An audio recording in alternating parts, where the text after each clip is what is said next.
Good afternoon, good evening, everybody. A very warm welcome to this press briefing from the WHO European Regional Office here, joining you live from Copenhagen today.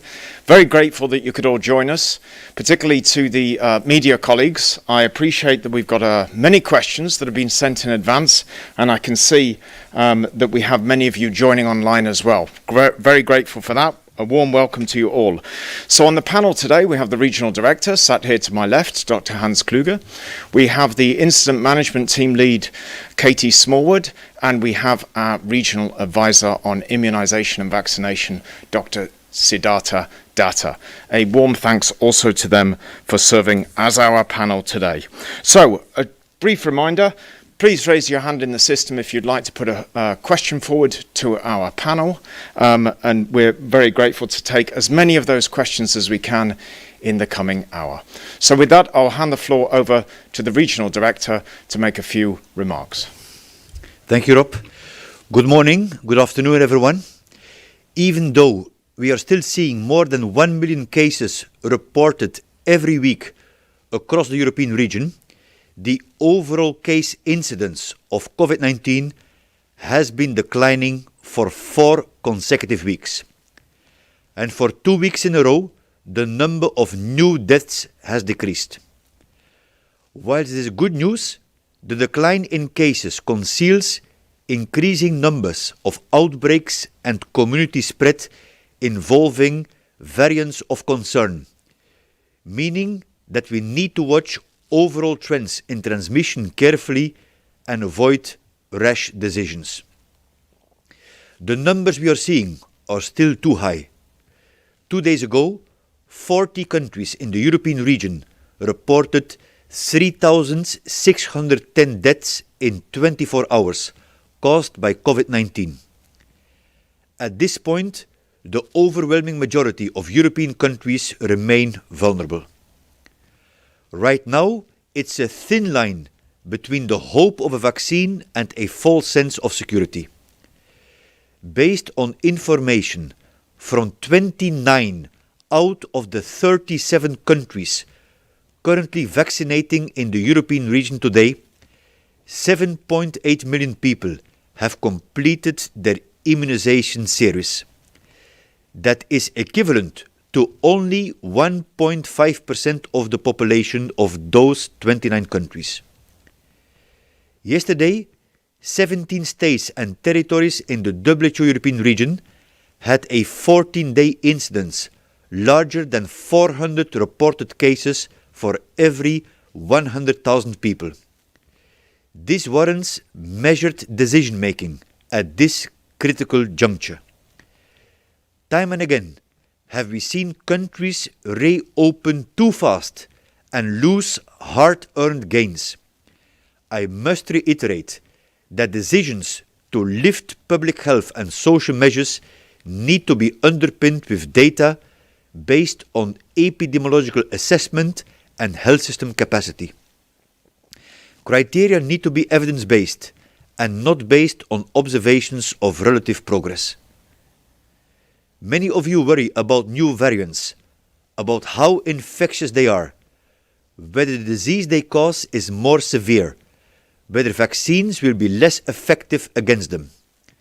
Some variants are indeed of particular concern.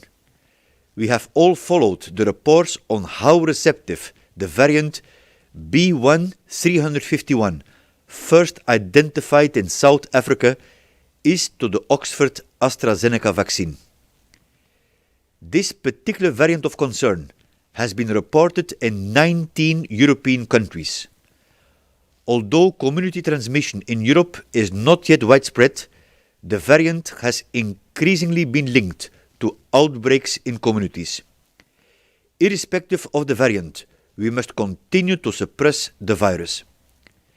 Yesterday, the WHO Strategic Advisory Group of experts on immunization concluded, based on all available evidence, that the Oxford AstraZeneca vaccine can be used in persons aged 18 years and above, including people older than 65 years.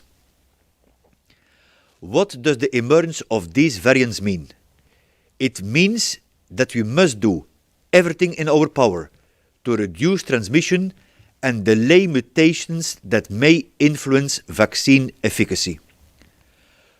Unless we halt transmission now, the expected benefits from vaccinations in controlling this pandemic may not be evident. This means that manufacturers will have to adjust to the virus evolution. This also underlines the importance of maintaining a diverse portfolio of vaccines of various technology platforms for use in a range of settings. Vaccines are essential, but as of now, they are not sufficient to control the pandemic. They are only one among many tools at our disposal. What has not changed is how the virus transmits. Temporary setbacks do not change the fact that current responses are having an impact. Despite new variants, WHO's guidance on social and public health measures remains unchanged. And there is some more good news.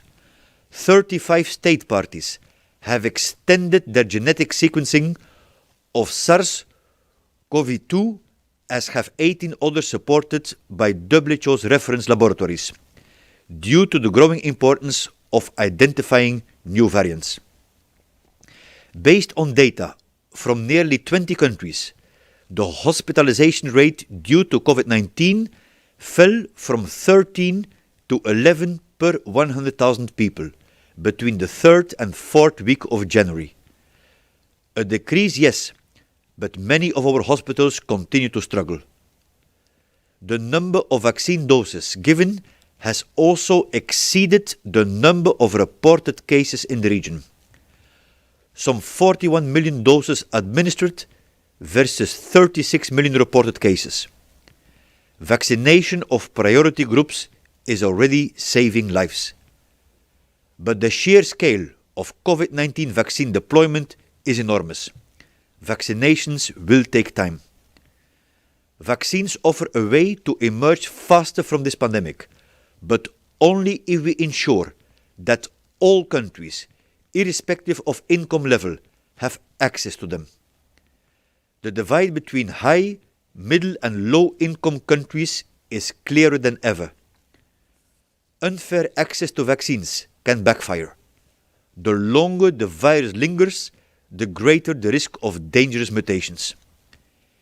Equitable access is a moral imperative, one that mitigates the pandemic's impact on all of us, not just some. Together with the European Union, today we launch a €40 million program to ensure effective deployment of COVID-19 vaccines in 6 countries: Armenia, Azerbaijan, Belarus, Georgia, Ukraine and the Republic of Moldova. This complements ongoing work through COVAX and the EU sharing mechanism, with an initial focus on readiness, information campaigns, supplies and training of health workers. Yesterday, I also signed an agreement with the European Union to support the countries of the Western Balkans in their efforts. In addition, we have a joint EU-WHO program for the response across the Central Asia region. The time to scale up and accelerate vaccine production is now. We are calling for a joint European effort to get vaccination programs on track. Manufacturers and healthcare providers need to share clinical data and dossiers with WHO so that we can accelerate emergency use listings. We are also identifying smaller production sites with enough capacity and quality criteria in place to help manufacturing of vaccine components. Again, the key here is solidarity and pragmatism through synergizing vaccine production capacity.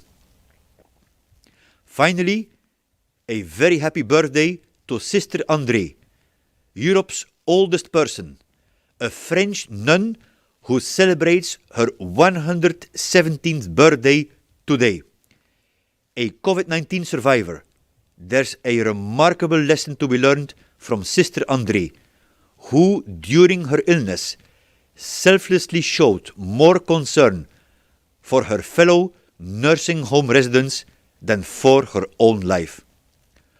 Look after each other and stay safe. Thank you. Thank you very much, Regional Director. Right, I will go to the questions. I'll start with some of the questions that we've been sent in advance.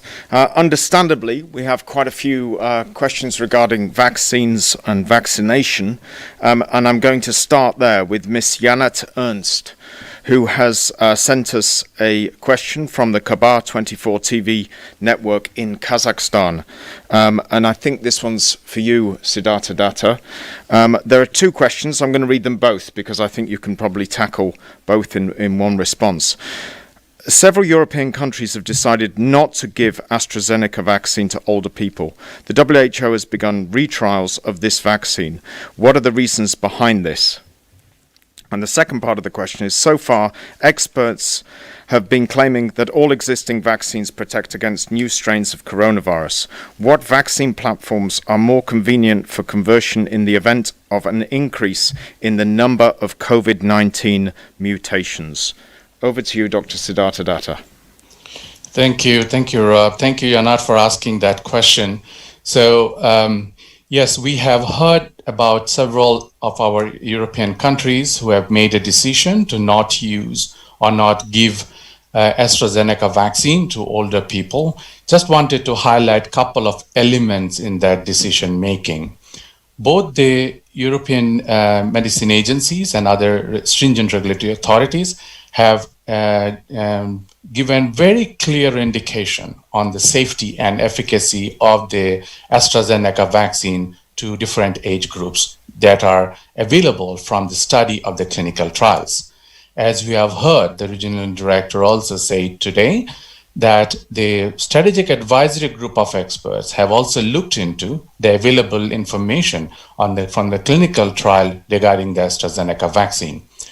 The strategic advisory group of experts have outlined that this vaccine can be used for people above the age of 18 years, including those who are above the age of 65. But the countries which have made this decision are primarily having also a second or multiple vaccines available at their disposal. The Pfizer vaccine, for example. The national technical advisory groups of this country are making a conscious decision on looking into a couple of elements. One, what is the local disease epidemiology that they have in their countries? Number two, what are the vaccine volumes that are available? So these decisions on vaccine implementation across the country to different age groups are based on these two parameters. These countries have a second or a third vaccine at their disposal, which they can use themselves. The question on the WHO has begun a retrial of this vaccine. This is not necessarily true.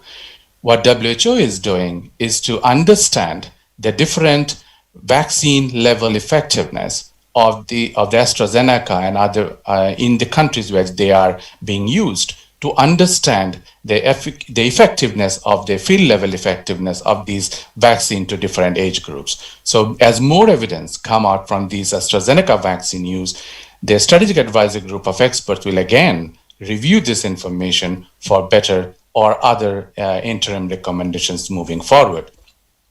The experts on your second question, which talked about the new strains of the coronavirus vaccine and the different vaccine platforms that are being used, I think this is an unprecedented effort being made by several vaccine developers to use different technology platforms for COVID-19 vaccines, the mRNA, the adenovirus-based vaccines, and others.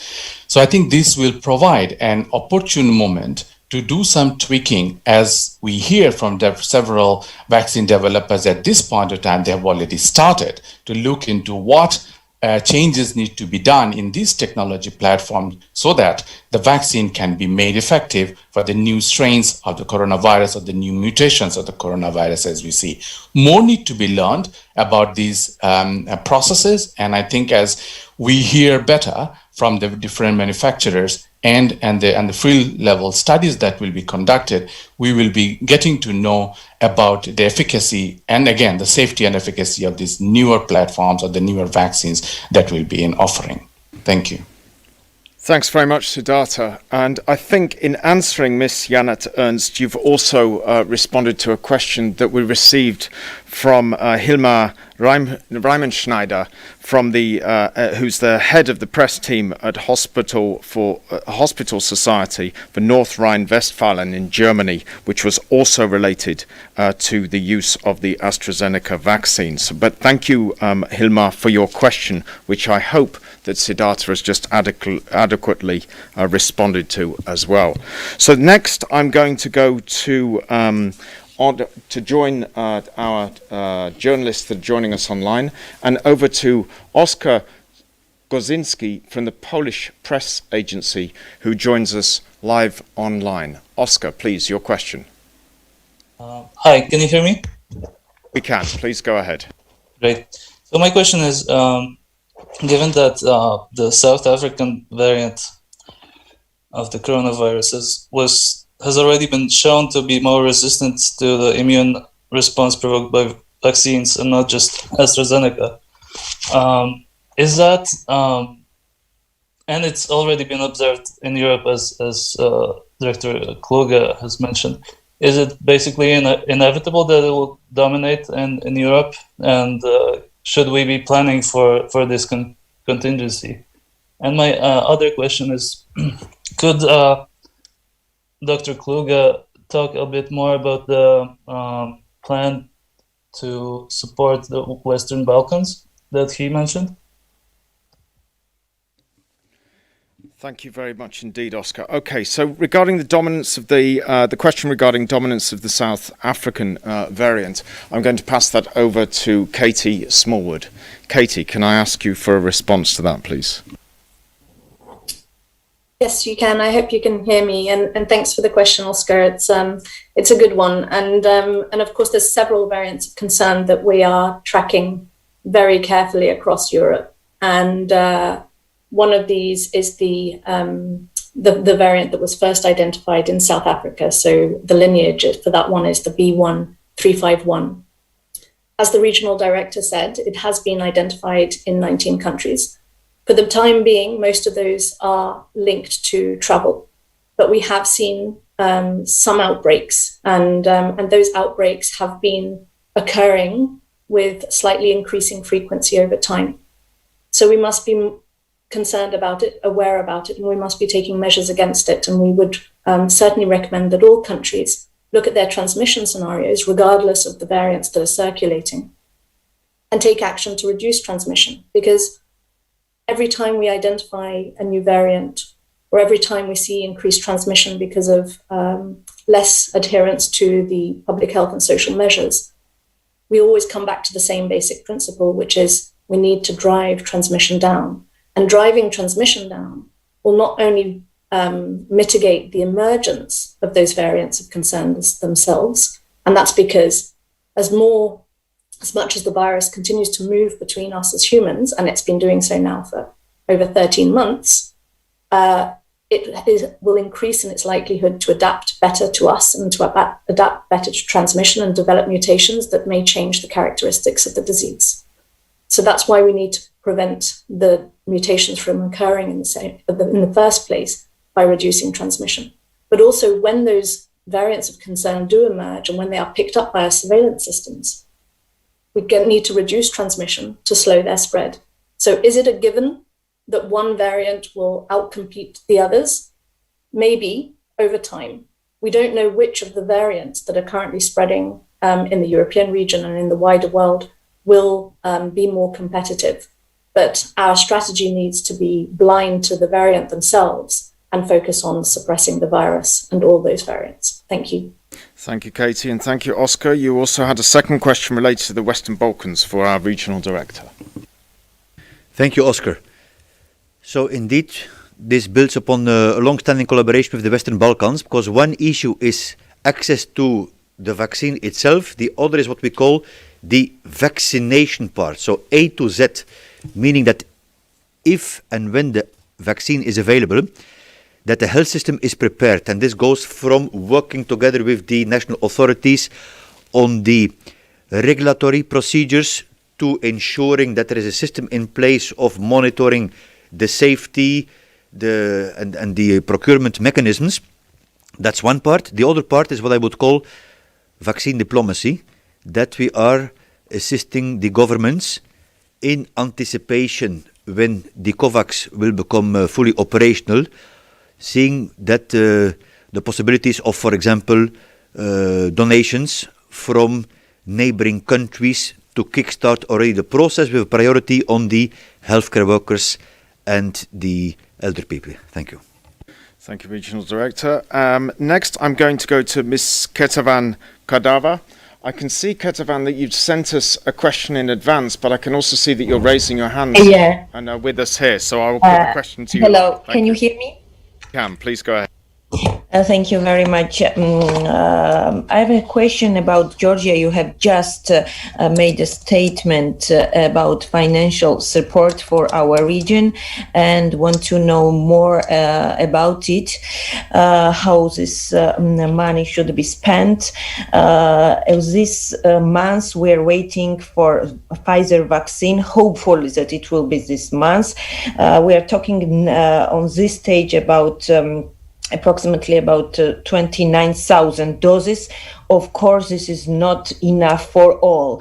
So your recommendation, assessment of the situation, and what is next for our region, especially for Georgia. And of course, and also I want to ask you about recommendations as from Monday, classes will resume at school and the restaurants will start operations. So it's very, very important for us to listen to your assessment. Thank you so much.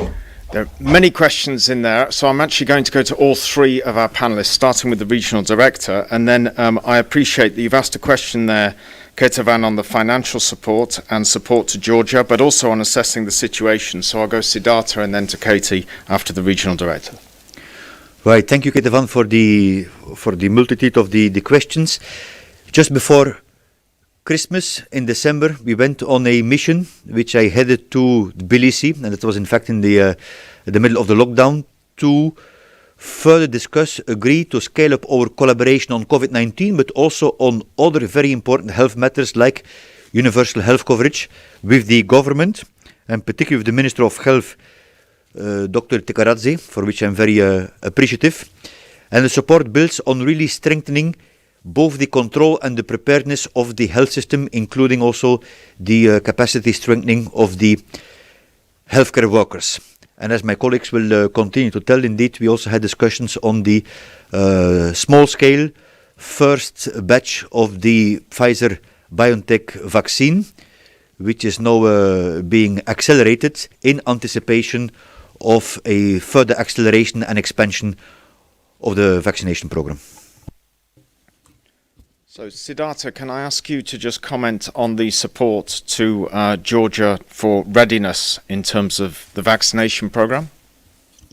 Yeah, thank you so much, Rob. Thank you, Ketavan, for asking that question. So, just to elaborate, yes, as you have mentioned, Georgia will be one of the first 4 countries in the WHO European region to deploy a limited number of Pfizer-BioNTech vaccine procured through the COVAX facility in the next few weeks.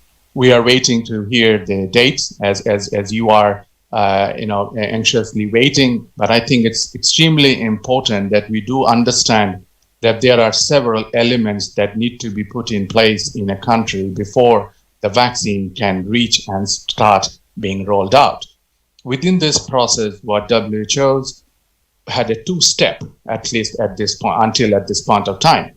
One was preparing the country to receive it. That means all the processes related to regulatory, related to vaccine supply management, related to vaccine safety monitoring, and also data management. These are the critical elements, as we felt, that was outlined by the independent experts of immunization in the region as well. So that was the preparedness phase. As we now know that from the COVAX facility letter, that they will be receiving Pfizer-BioNTech vaccine, which has got its own vaccine characteristics. Plus, also we know the volume of vaccine which is coming.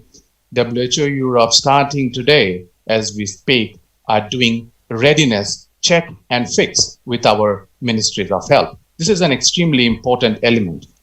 We want to see that at this point of time, WHO has convened this meeting with Georgia. This will be today afternoon, starting at 12 o'clock Copenhagen time. We will be engaging with the different agencies and the ministries of health to understand their readiness level.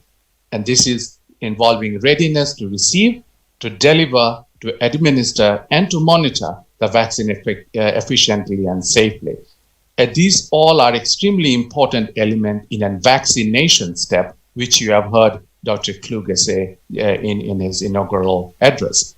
And I think this is a process that we ascribe great importance to, because having a vaccine coming and landing in an airport is one part of it, but making sure that when the vaccine is there, it reaches to this beneficiary for whom it is intended to. So this preparedness and readiness now is an extremely critical element in the vaccination rollout in Georgia and also thereafter in other countries. Thank you. Thank you very much, Siddhartha. And Katie, on the situation assessment on Georgia, briefly, please. Very briefly, Ketavan, three remarks for Georgia and for any other country that has managed in the past month or so to really bring down transmission rates, bring down hospitalizations, and bring down deaths due to COVID-19. First of all, do not drop your guard, as the regional director says. Take stock of where you are. Be cautious in taking measures that lift the restrictions that have been very effective in bringing down those cases, but also, of course, that have secondary consequences on society.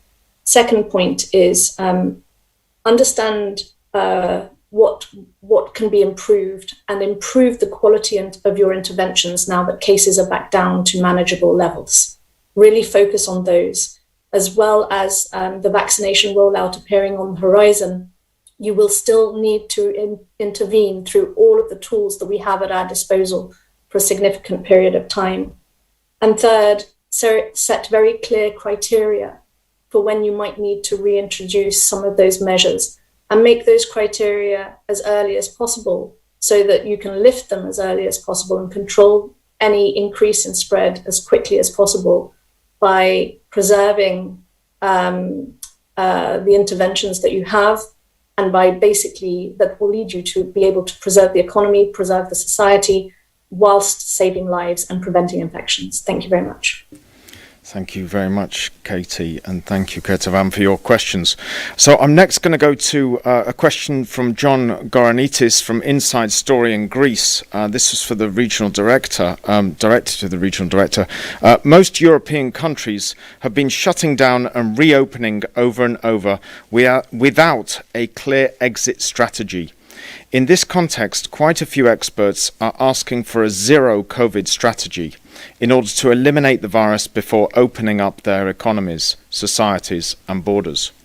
Do you agree with them, given that all countries that defeated the pandemic have implemented a zero COVID strategy? Regional Director.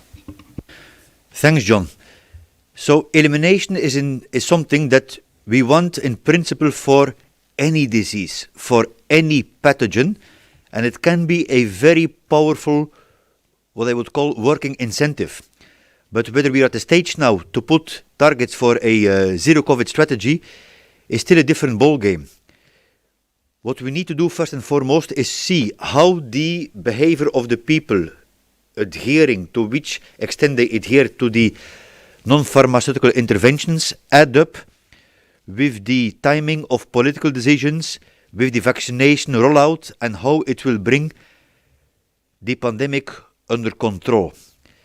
Also, you mentioned a number of other countries, and we definitely have to continuously exchange experiences, but some of those countries are a bit more, I would say, easier to, let's say, restrict or isolate from international travel.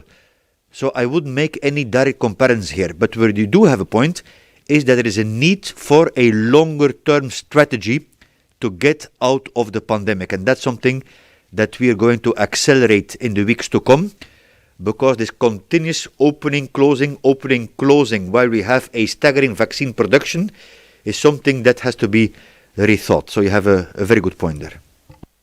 Thank you very much, John, for the question, and to the Regional Director for that response. I'm going to go to the journalists online now, and Gunilla von Hol. Warm welcome back, Gunilla, from Svenska Dagbladet in Sweden. Gunilla, please go ahead. Yes, can you hear me? Yes, we can, please. Good, excellent. Look, I have a question on the ski holidays coming up in Europe, among countries, Sweden, of course. What advice do you have to skiers and to ski resorts to have corona-safe holidays and to avoid creating or even boosting the third wave of the virus?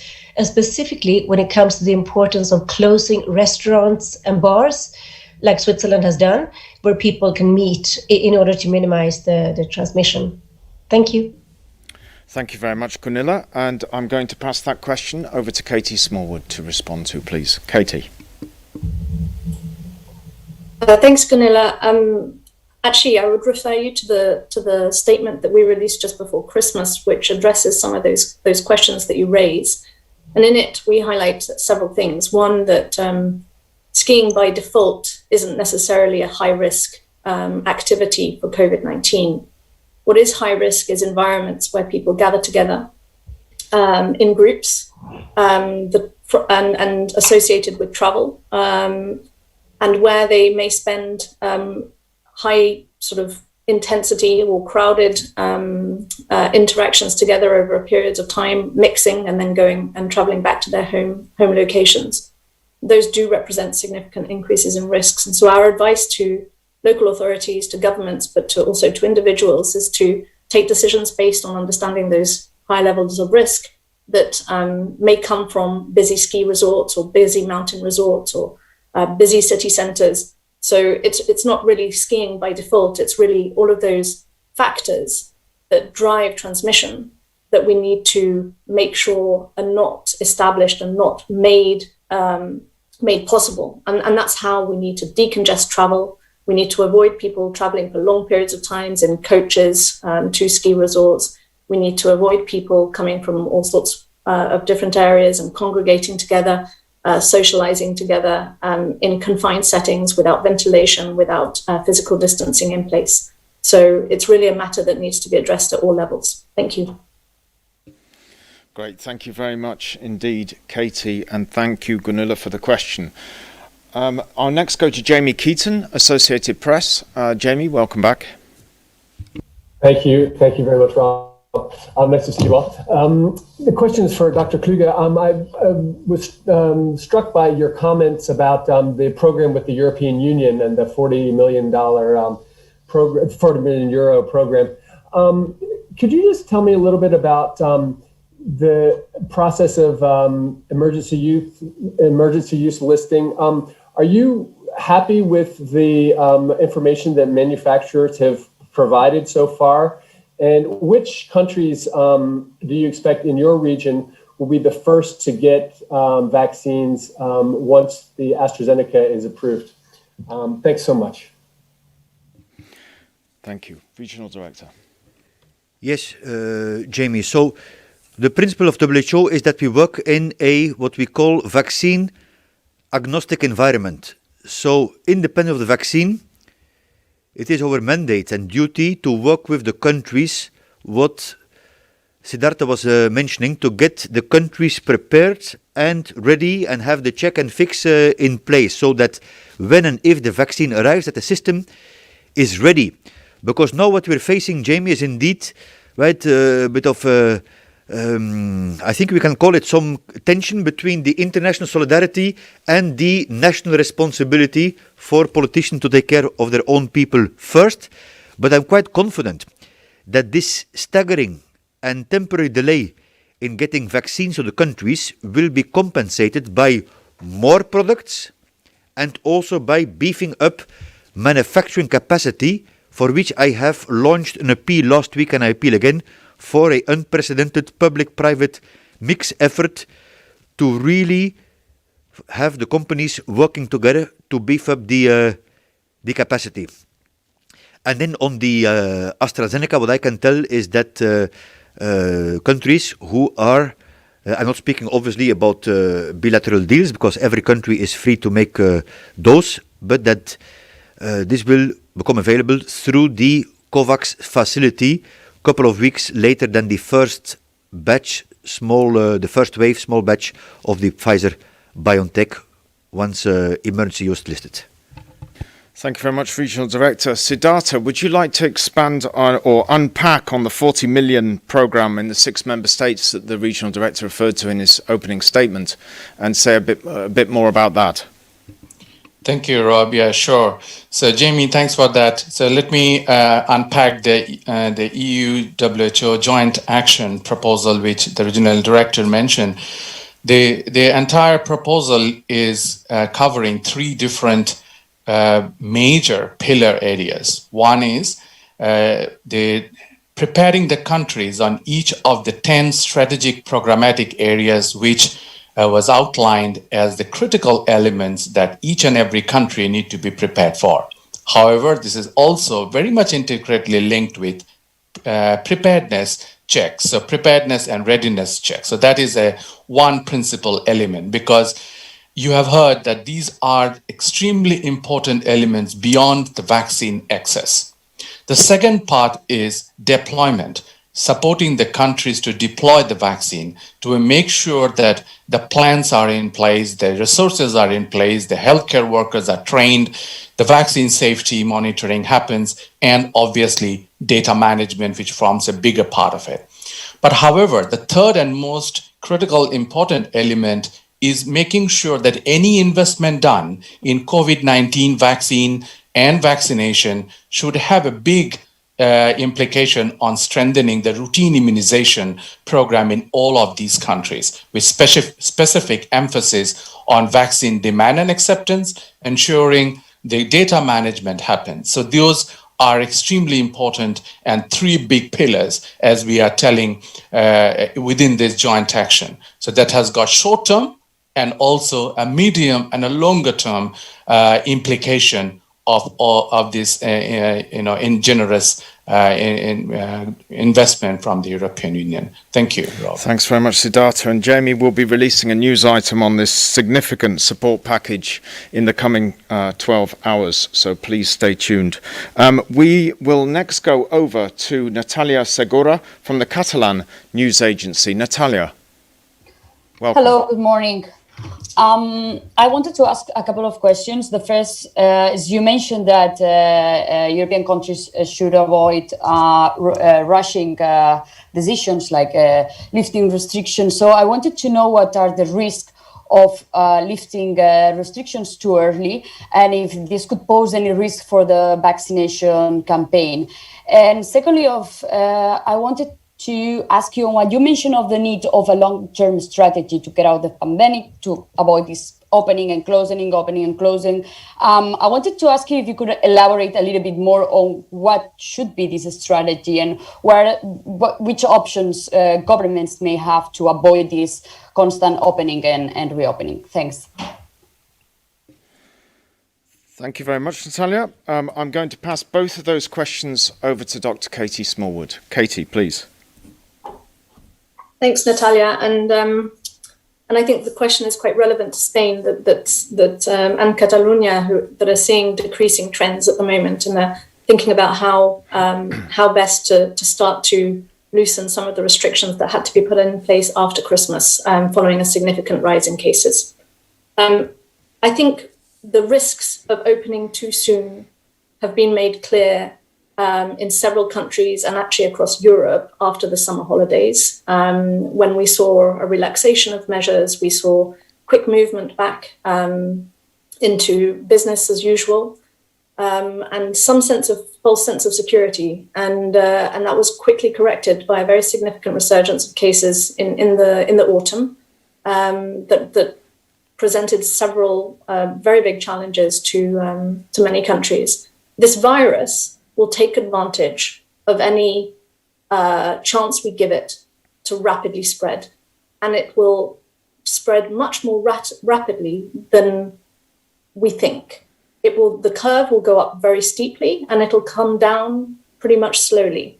And every time we lift a restriction, every time we open a part of our society, it will shift the balance towards the virus in terms of favor. So these measures, we do know, need to come up very carefully, in a considered manner, based on very clear and objective epidemiologic criteria. Relative decrease does not mean transmission rates are low. In Spain, we've seen a very significant relative decrease, but transmission rates remain very, very high. And you know, the more the virus is among us, the quicker it's going to get a step ahead of us. So in that sense, we really do need to be careful. Bringing transmission rates down will give a much better chance to vaccination. And that's not to say that we shouldn't roll out our vaccination when transmission rates are high. These things do need to go together, and there should be no holding back on vaccination until rates are at a certain level. These need to go out together. They will help each other, but we need to continue with this comprehensive approach with vaccination as a new tool that we hope will be very effective. And we hope, and we don't know, but we hope that this is what will enable us to get into a position of not moving between an extreme of low transmission and then a peak, and then low transmission and then a peak. But at the moment, we really need to bring down deaths. We really need to bring transmission down. And then we need to figure out the way that vaccination and all of the other measures will enable us to reopen societies to the extent possible, and keep transmission rates low, and then move into kind of the idea of how do we bring COVID-19 work into our standard programming? How do we make use of the innovations, and there have been many, that have taken place within our emergency response systems, and bring them back into our preparedness and response frameworks at the national level?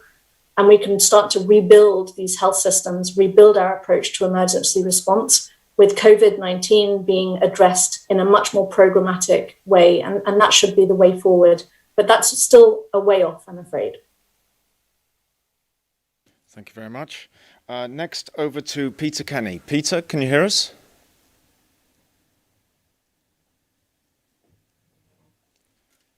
Peter? Kluge, please. Do you hear me okay? Yeah, please go ahead. Thanks. Yeah, Dr. Kluge, in his opening address, mentioned a very low rate of vaccination overall in Europe. Yesterday, some journalists in Switzerland heard that about the degree of acceptance of vaccination in Switzerland from last year to a state of hesitancy. There is people queuing up for vaccinations now.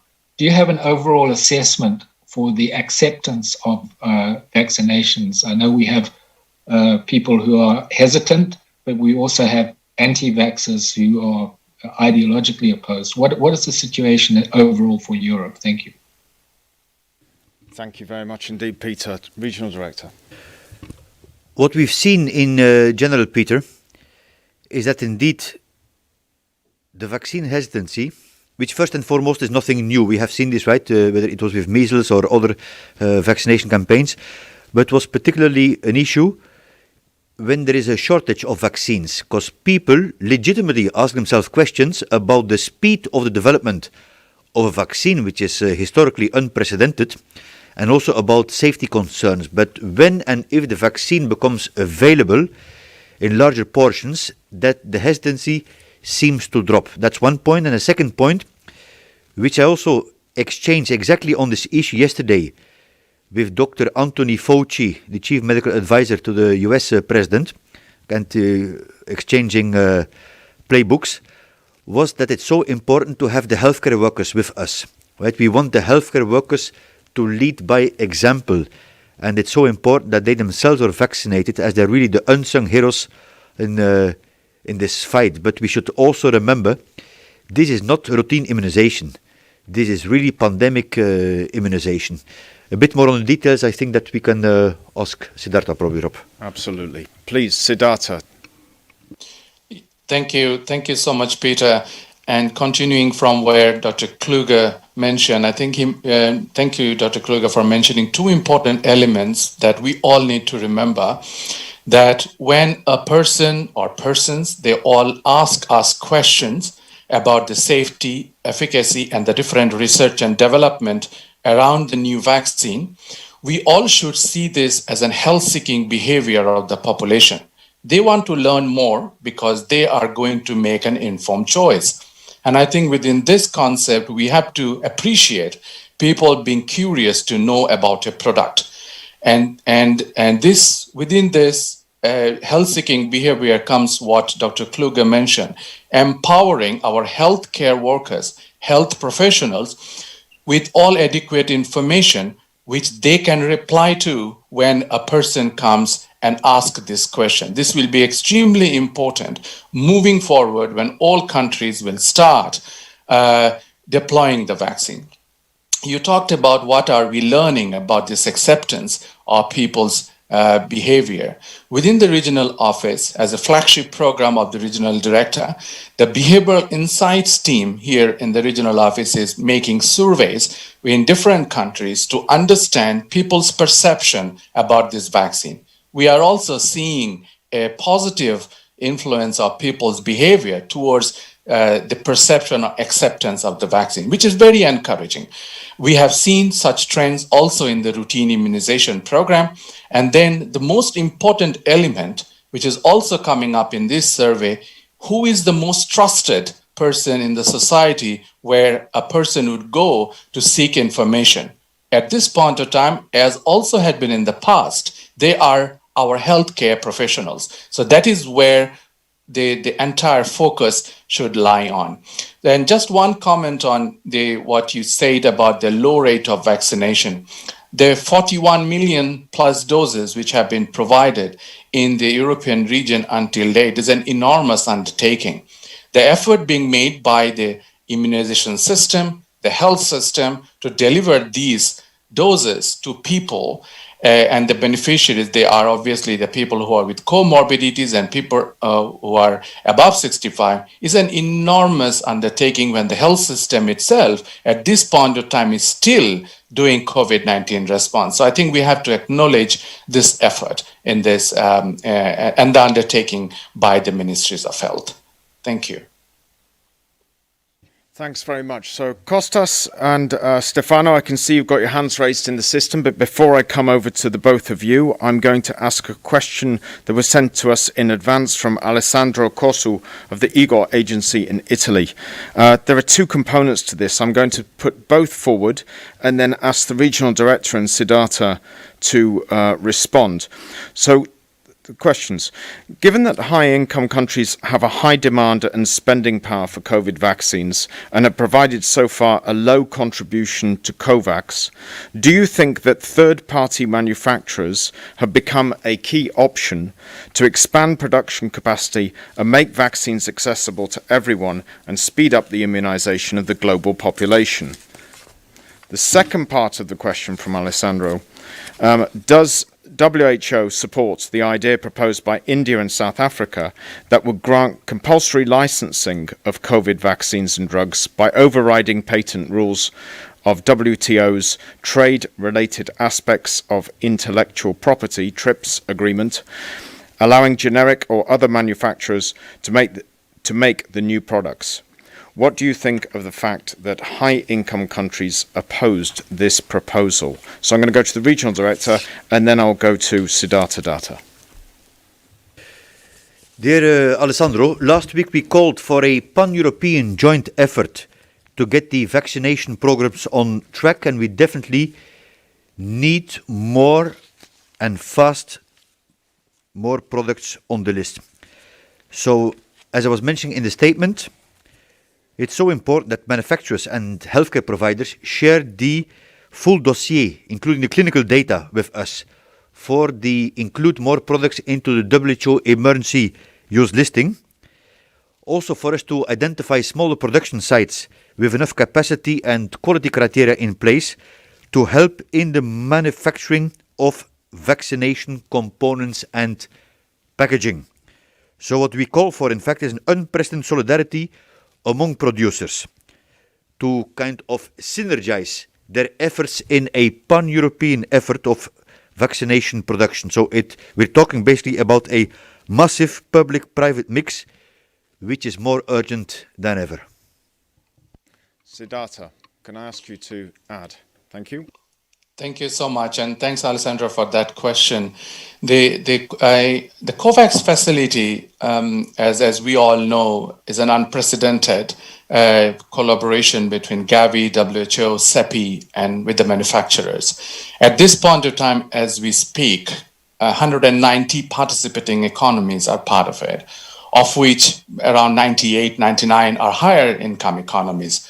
So we just also want to acknowledge the generous contribution and the pledges of the European Union through the Team Europe, Norway, Denmark, Estonia, Netherlands, amongst other countries. I think they have played a great role into ensuring that the COVAX facility and the research and development associated with it of the vaccines are beefed up. The latest projection from the COVAX facility, as we are aware of, that almost 2.3 billion doses of COVID-19 vaccines will be rolled out worldwide through the COVAX facility during this year. And actually, this reaches almost around 27% of the population of the lower income countries across the globe in 2021, much higher than the 20% target that it set at its inception. But however, as we speak of these numbers, we need to also keep in mind the uncertainties around capacities, around the funding, around the country readiness, and obviously the vaccine production issues. These are very early teething problems with the vaccine production that we have noticed, but we also still need to remember, as we have heard our regional director said earlier, there are several other candidate vaccines which are still in development. Few of them are sharing their interim results on safety and efficacy. And obviously the issues around manufacturing will also play a big role in the full-scale production, which may obviously influence the volume. So I think this every economy coming together, the high income, middle income, and lower income, demonstrates the global principle of solidarity around which the COVAX facility came into inception. Thank you. Thank you very much, Siddhartha, and thanks to the Regional Director. So next I will go to Kostas Davanis from ERT Hellenic Public Television. Kostas. Hello, can you hear me? We can, Kostas. Please go ahead. Thank you for taking my question. It's a question for Dr. Kluge. You want countries not to open fast. Are there countries in Europe that, in your view, have already opened up very quickly? Is there not a common way to assess the risk management of the coronavirus pandemic? And my second question, it seems that the spread of the South African mutation is not directly related to travelers, but to communities. So the fire that has broken out in 19 countries in Europe can spread everywhere quickly. How can we limit it? Thank you very much. Thanks, Kostas. I'm going to go to the Regional Director and then over to Katie Smallwood. Thank you, Kostas. On the first question, we have seen this since the very start of the pandemic. And remember, this has been our advice whether to go to restriction and lockdown or whether to reopening, that it has to be done gradually and safely. These are the two key words. So we have seen this, yes, definitely in across the region. Different examples that there was too fast lockdown and crushing the virus, but also pushing people into the poverty or into mental health issues. I'm extremely concerned about the parallel pandemic of mental health, not at least in adolescents and young people. And we are currently measuring the impact of COVID-19 on mental health. And this is in Europe, but Dr. Fauci was telling yesterday is the same in the United States. The social effects of children not being able to go to schools, especially primary schools. So we know what to be done. The same for the second part of the question before we go to Katie, right? That still I guess the biggest mistake we could make is to lower the guard because the vaccines are getting rolled out. You saw from my press statement that only about 1.5% in the countries which are reporting on vaccination are being vaccinated. So basically we need three things. First is to speed up the vaccination. This is a priority, public-private mix. The second one is the 3 W's from wash your hands, watch your distance, and wear the masks, and try to limit indoor contacts. And the third one is still a lot of work to do on strengthening the health system to increase the testing, isolation, contact tracing, and quarantining. Thank you. Thank you. Katie?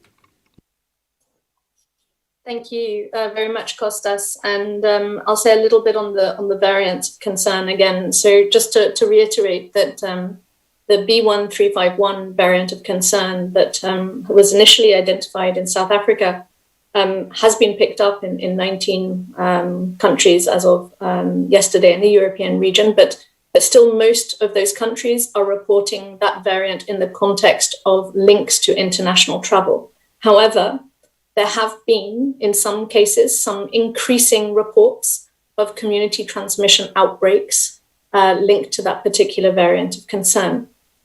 So we need to bring down transmission to avoid them from spreading. More specific to the European Union and to the broader European region is the ongoing spread of another variant of concern, so-called the lineage B117, that was first identified in the United Kingdom. That is now very clearly circulating in the communities in more than half of the countries around the region, or close to half the countries around the European region.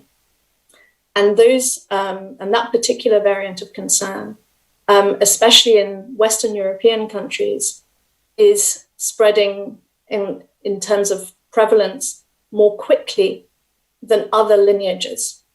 And so it's really important that we keep an eye on the overall transmission rates, because very quickly, once it becomes dominant, it may impact the epidemic curve overall and may lead to the need for a more restrictive approach to the public health and social measures that need to be placed so that the overall rates of transmission can decrease.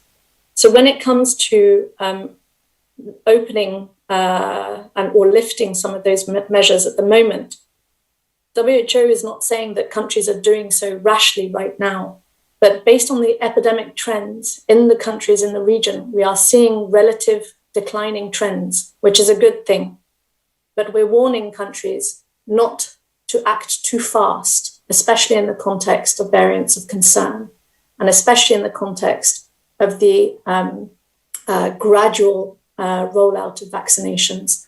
And all of these things need to be very cautiously looked at based on the data that we have on the epidemiology, on the health system capacity, and on the circulating variants of concern. Thank you. Thank you very much. And last but not least, Stefano Valentino. We have one more hand raised from the European Data Journalism Network. Stefano, please go ahead. Yeah, thank you. I'm always the last but not least in the conference. Thanks for taking my question. So I have actually a couple of questions. I know that the WHO already approved the Pfizer-BioNTech vaccine to be rolled out across the world. But as you know, this vaccine has a very difficult logistics, mostly due to the cold chain requirements. So I guess it will be quite difficult to deploy it in low-income countries, also in tropical countries where the weather is very hot. So I was wondering why, or whether the WHO will not consider to approve and to recommend more established and traditional vaccines like the virus inactivated or subunit vaccines produced in China and India, which could be actually more easily produced also in countries which don't have high know-how and technologies. And second question, given the fact that there is no evidence that vaccines approved so far in Europe, US, actually prevent also transmission of virus. But so far the evidence is only that they block the disease but not the infection. I was wondering if that will not jeopardize the effectiveness of the immunization campaigns, and also the fact that the virus is still transmissible will not also hamper the the fight against the variants, because even though you immunize lots of people, but then people can still transmit the variants to others, then basically you need to go back to the starting point. Thank you very much, Stefano. I'm going to go over to Siddhartha. Siddhartha, you got that Pfizer cold chain related question, and the second one, and approval of other vaccines, and the second one relates to vaccine effectiveness against more transmissible variants. Please. Thank you, Stefano, for those questions. Very, very valid ones. So let me take the first one, which is Pfizer-BioNTech vaccine. Yes, I think we are aware of the vaccine characteristic that's needed. And that is why you have heard about two important elements that we talked about. One is preparedness level, and the other one is readiness check. This is what is extremely critical for any vaccines that is being used in the vaccination program. The vaccination programs in the countries, the normal routine immunization programs are designed to use vaccines which are -20, used for oral polio vaccines usually, and the other vaccines which are at 2 to 8 degrees centigrade. And that is the reason why within the COVAX facility, together with WHO and Gavi, we are checking with the countries to see whether they do have adequate cold chain capacities and cold chain characteristics to accommodate the Pfizer vaccine. In terms of the other vaccines and the emergency use listing by WHO, WHO is working with all the vaccine manufacturers to submit the dossiers and the important documents on the clinical trials. It is irrespective of the country of origin of that vaccine or the developers who are working in those countries. The rigorous process, the scientific process that goes on for evaluation of all the vaccines are exactly the same for all the vaccines. The country, there are available information in the WHO website for public knowledge which vaccines are in the pipeline for receiving the emergency use listing. And this is being updated every second week. In terms of the transmission of virus and its effect on the COVID-19 pandemic, the vaccines in its current form are designed to reduce severe mortality and deaths. However, there are concurrent processes and trials are ongoing to understand whether there is any effect of these vaccine on the transmission. As you have heard from both Dr. Kluge and Dr. Smallwood earlier, we don't think that we should wait for a perfect vaccine to come, which will cover everything, and then start using a vaccine. We have to use all available tools that we have on our hand so that we can contain the pandemic in its current form. Even reducing diseases or preventing deaths by giving these vaccines is a big contribution to this entire pandemic. And vaccines, as we all learn now more from different manufacturers and developers, will continue to be reviewed by WHO, and we'll keep an eye of how newer vaccine technologies, newer vaccine properties come through. So I think it's an wholesome, it's not only one and all, it's not a cherry picking one over the other, it's a wholesome effort to contain the pandemic. Thank you. Rob, could I add a comment? Please. Very quickly?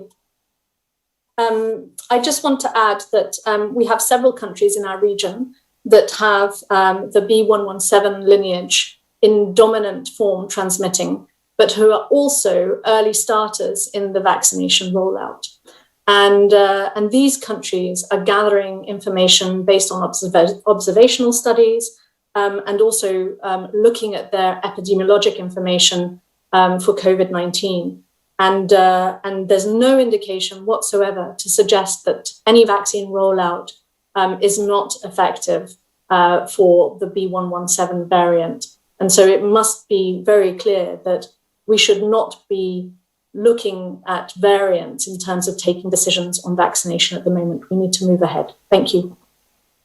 Thanks very much, Katie. Thank you, Siddhartha. Thank you to the Regional Director. Thank you to the media that have joined us today and the public. We'll be next with you in 2 weeks' time on Thursday, the 25th. Please do keep an eye, however, on our media pages for statements that will be published, I'm sure, over the next fortnight on different topics. In the meantime, it only remains for me to say, look out for each other, please, and stay very well and very healthy.